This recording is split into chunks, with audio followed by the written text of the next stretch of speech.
I have to look at my wife to see who starts first, because we come from matriarchal matrilineal societies, and women, so just before we're coming out, she said, you go first. So I've been with Mavis for 25 years, just an awesome leader for Aboriginal people. She's been a tribal chief within her own area. She's been to Harvard Law School. The whole application is 5,200 applications, 120 spots, 50 countries around the world. And I think when she applied to Harvard, that they wanted her, when she said, I want to write my Harvard thesis at the law school for the protection of Dak ethnic women against Canada. First of all, they're saying, who are the Dak ethnic women, and why do they need protection against Canada? And I was going, because the United States, they think, well, Canada is such a democratic country. And I was going, wow. So I just always love presenting with my wife, Mavis. I do want to acknowledge traditional territory, the Kitson Caleb. I think it's awesome here that the Dakas say Lachabu, and I think it's pronounced a little bit different within your language, but it's, I just want to acknowledge the clan too within this area. This is awesome here. And what I want to do to begin, it's all time, everything's time, right? I get 12 minutes, my wife gets 13 minutes. Because she's so much wiser, and she's the female and I'm the male, right? So you get 1 minute less. What I want to do is, as we come forth, I'm not going to stay here because the sun will chase me from the podium as it's done from other speakers, is I want to ask all the men to come to the center here. So I just want to invite all the men to come to the center. So all the men in the room, please come to the center.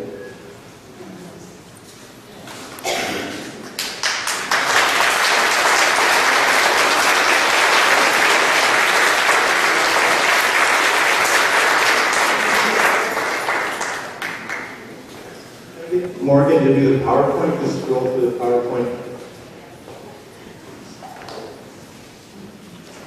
I'm just going to walk around. I'm going to use my feast hall voice and walk around and welcome you. And my message is simple.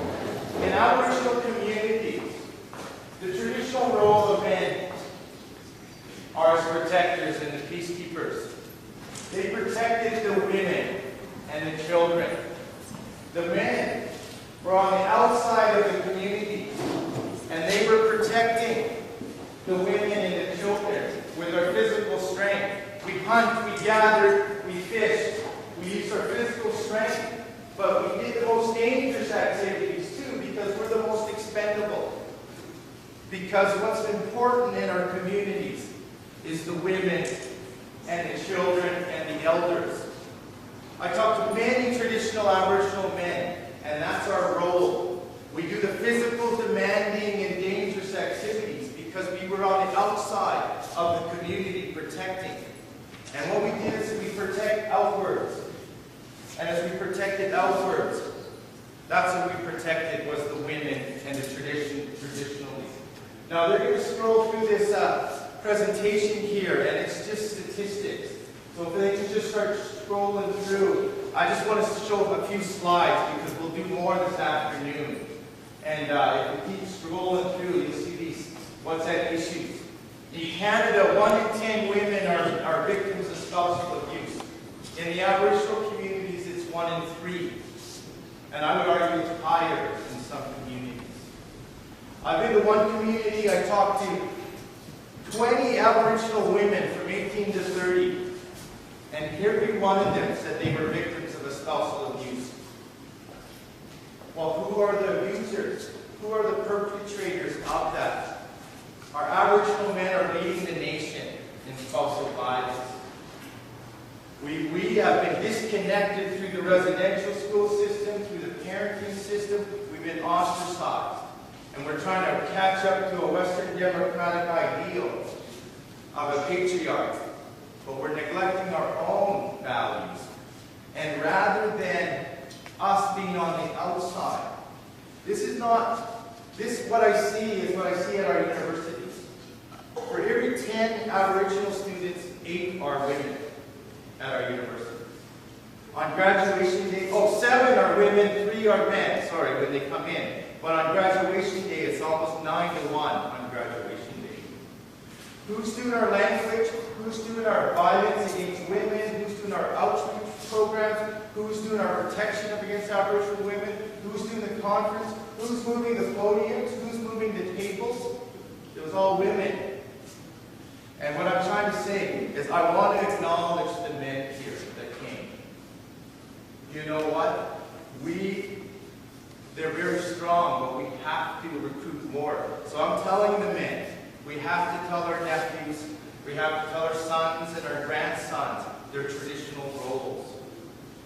And I'm so happy coming in seeing the men that came. But once again, men, just look around. Who's on the outside of our communities protecting our women and children? Mostly it's our women. We're not there. We're not there on the outside. And unfortunately, lots of times, our violence is going inwards. Physical abuse, sexual abuse, emotional abuse, and we're abusing. Sure, we're in pain. Aboriginal men are in pain. We've been moved from love and emotion and in support. When I talk about Aboriginal, I taught a whole class of Aboriginal child and youth mental health. And as I talk to them, you know who they meet with 90% of the time? The parents, the mother, single parent mother, or the grandparents or the children. Who's missing in their consultation? Who's missing in their teamwork? The men are missing. They don't show up to the point. So we have a challenge ahead of us. And that challenge is real. And we know it. And I just go, and so how I'm going to finish it is this, I want to sing a song to honor the men as protectors. We got to stop leading the nation in violence against our women. And I tell lots of traditional stories on wherever I go. I was at a first annual Festival of the Arts in Burns Lake, Indigenous Festival. And the community came out. They paid $15, $20 a ticket to show up.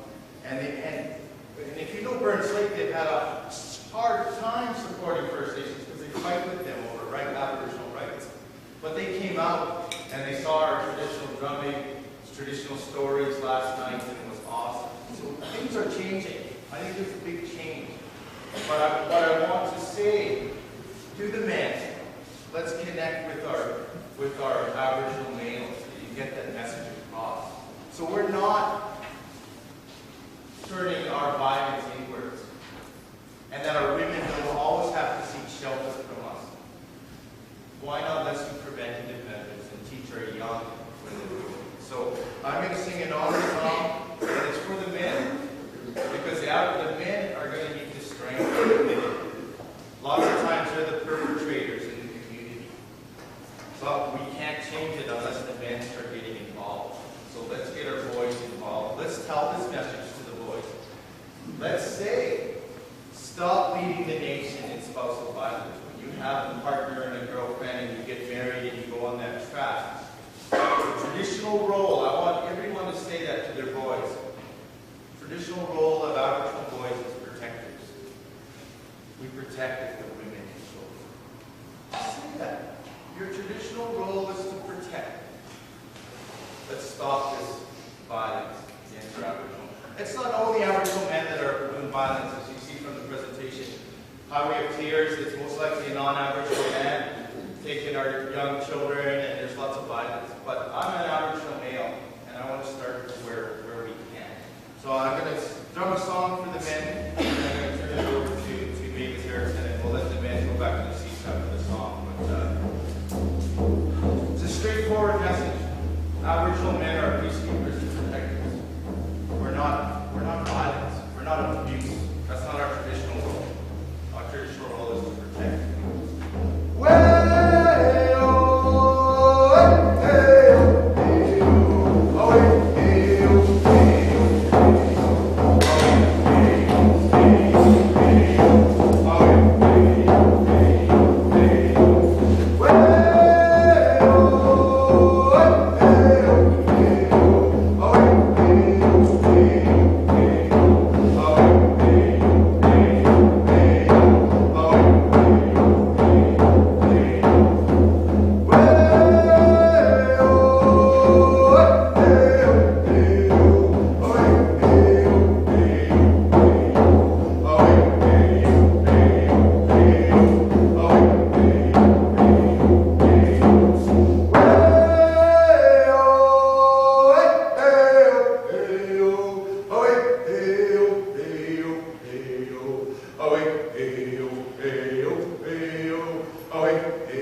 Thank you to the men for coming forward.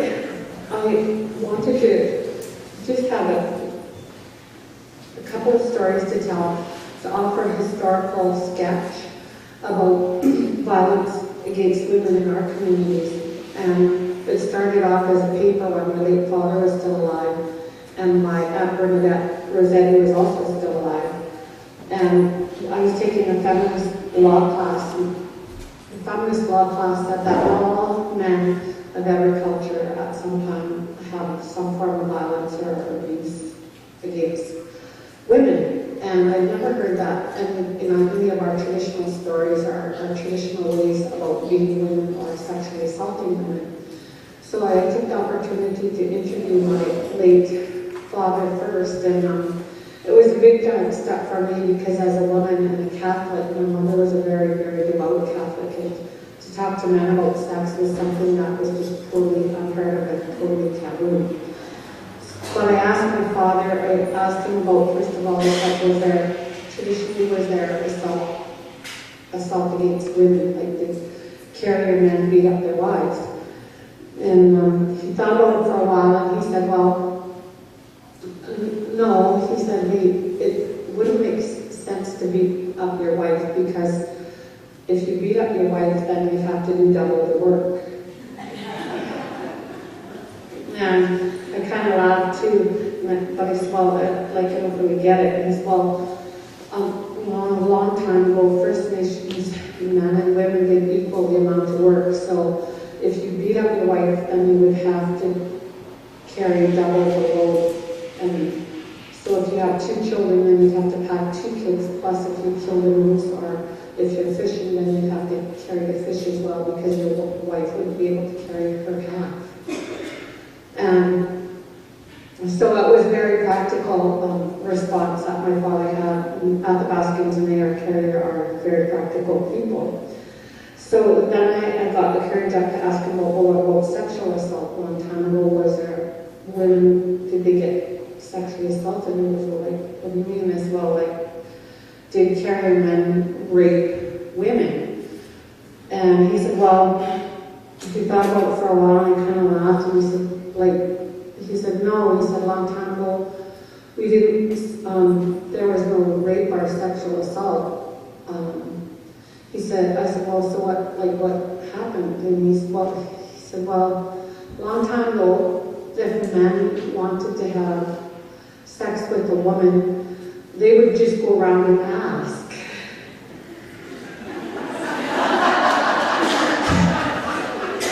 And he said, sooner or later, some woman would say yes. So that was very simple.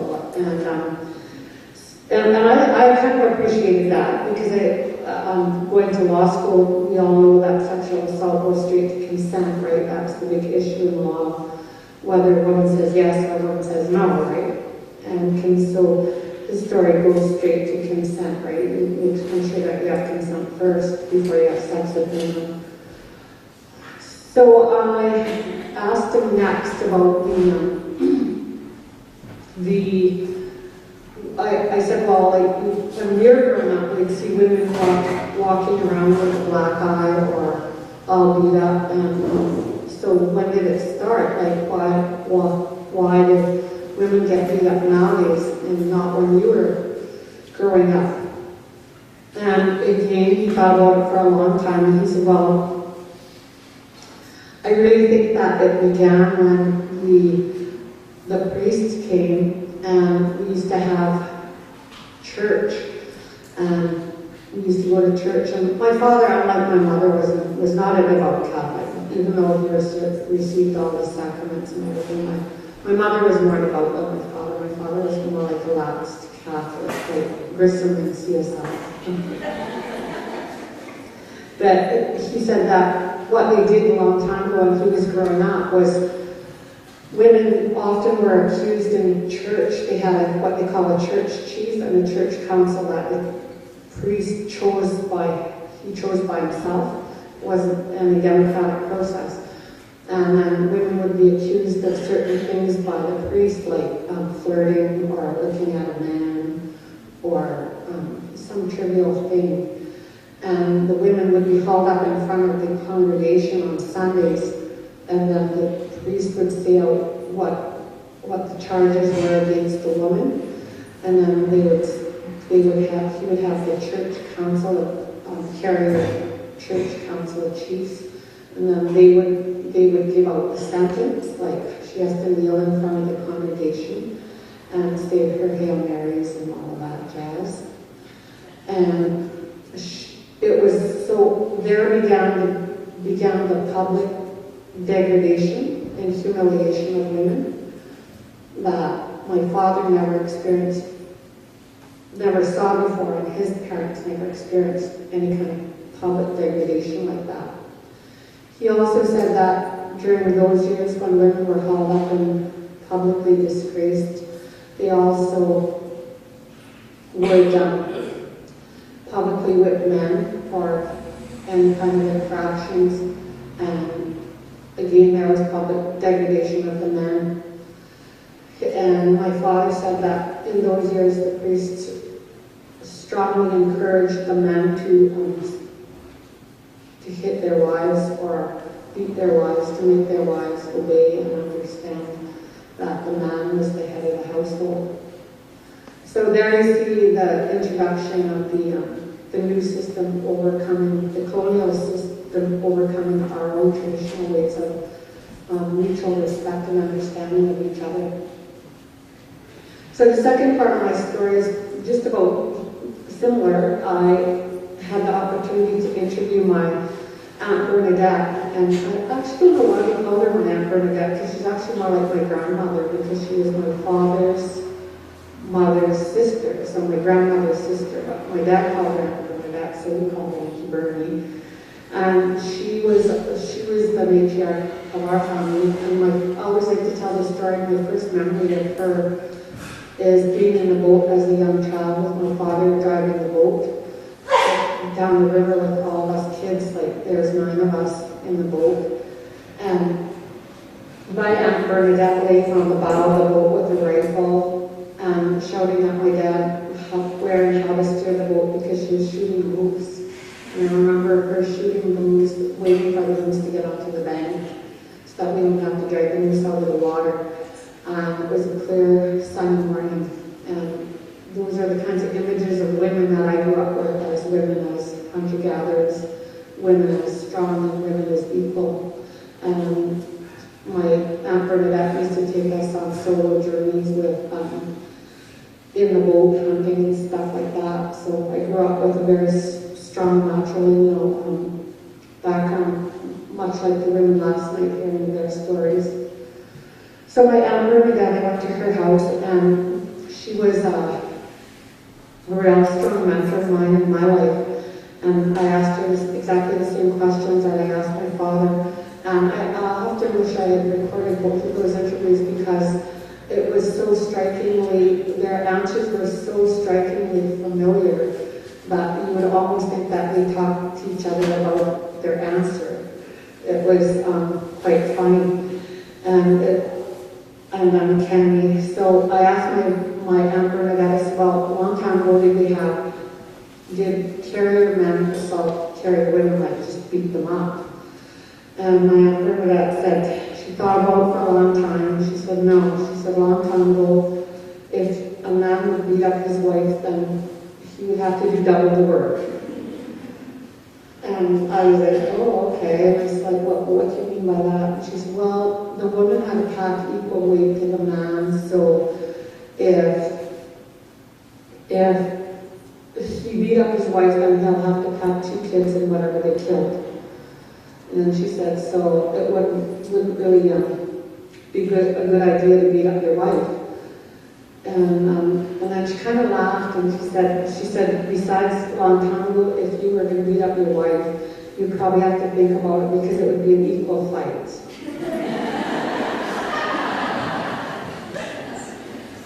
So she said women were tough back then. She told me this one story of this woman, a carrier woman, and she had on her fish dress, and she was cutting fish, and her husband was drinking. and he wanted more money from her because she had all the money to buy some more wine. And she didn't want him to drink anymore. She wanted him to help with the fish, but he was not living up to his duties. And anyways, he kept asking her for more money. She said no. So finally, he picked up a cup that he had, she said he picked up his wine cup and threw the cup at her. She was cutting fish. And in my mind, while she was telling the story, I thought, what man on earth would throw a cup at a carrier woman with a knife in her hand? And so she said that the woman, she said, you know, when you have a cut on your head, it bleeds a lot. And she said, and there's blood running down her face, and she still had the knife in her hand. And she walked over to her husband, and he was sitting down in a chair, and she threw him off the chair onto the floor, and she held the knife on his throat, and she said, don't you ever do that again. Don't you ever try to hit me or fight me. And she said, and he never ever did. So the next part of my question to her was about the sexual assault.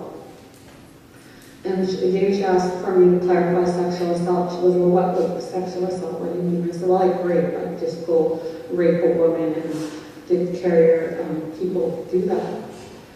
And she thought about it for a long time.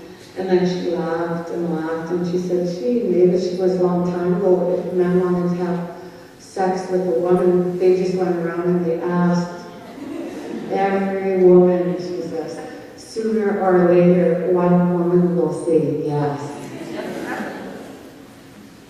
She said, so her story matched with my father's. And she said, I asked her as well, so I said, if the abuse of women just started like during your lifetime that you could remember, well, when did it start? And she thought about it for a long time as well, and she said the same thing. She said it started, she said, when they used to haul women in front of the church and say the sins that women did. And she said most of the time it wasn't even true, she added to my dad's answer, that the women got accused of like misdemeanor things, and then they would be hauled up in front of the church congregation and ridiculed and mocked and sentenced by the men, all under the priest's directions. And she said that was what really changed, and she said after the priest came, you started to see women walking around with black eyes and beat up. So I guess for me that was really powerful for me, because I think it's really important to understand the history of abuse and how it started in your own communities. And it may be different across the board. We have so many different First Nations backgrounds in the province of British Columbia, but my guess is that many of the things would be similar about the equal fight and about assault. I think that we came from a strong matrilineal background that honored and respected women in our rightful places.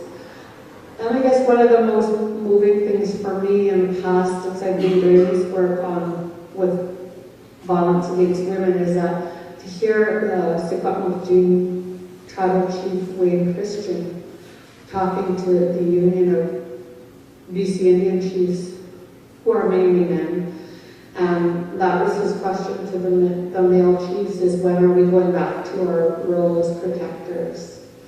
He said, I've heard that the majority of the violence against our own Aboriginal women are by men, Aboriginal men, and he said we have to seriously start looking at our role as protectors and going back to that and stop acting and using colonialist ways in the way that we treat our wives, our daughters, our granddaughters.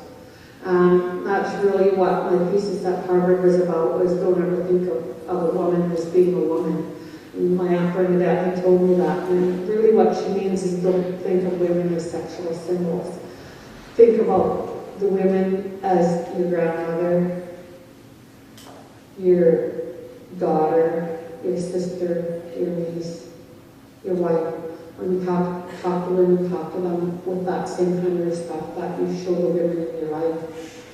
And that's the place where we came from. So I'd really like to thank everyone for coming out and making this such a successful gathering. I'm really, really thrilled to see how many people came. And I'd really like to thank my husband, Michel, for coming out and doing this presentation and giving me my 13 minutes and my son.